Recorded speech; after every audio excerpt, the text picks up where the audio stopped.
روز پرچم دولتی در ناحیه وسه با راهپیمایی ساکنان ناحیه از کوچه مرکزی شروع گردید. در راهپیمایی کارمندان کسب و کار گوناگون در دست پرچم دولتی با افتخار بلند وطنداری می‌گذشتند. جوانان در دست پرچم با درازی 120 متر برداشته از راهپیمایی گذشتند. راهپیمایی تا مقامات اجرایی حکومت دولتی ناحیه جای برگزاری جامعه تنتنوی ادامه یافت.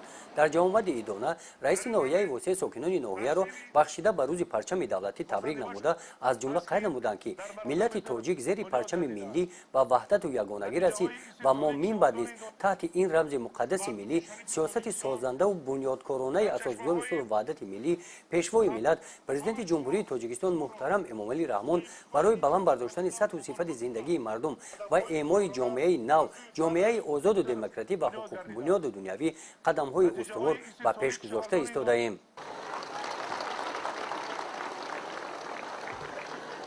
در برآمد رئیس شورای سابقه‌داران مهنت ناحیه قید گردید که هر یک فرد با ننگ و ناموس کشور مهر و صداقت خود را برای حمایت پرچم باید توسط زحمت صادقانه و صافدلانه به وطن و خلق تاجیکستان ثابت نماید. بخشیده به روز پرچم دولتی از نام مقامات اجرایی حکومت دولتی ناحیه به کارمندان فعال تشکیلات و مؤسسه‌های ناحیه سپاسنامه‌ها تقدیم کرده شدند. در این روز مبارک از نام رکتور دانشگاه دولتی کلوب آموزگار مؤسسه تحصیلات میانه عمومی رقم 10 امید جان میرزا برای تعلیم با صفت شاگردان با افتخارنامه خدر کرده شد.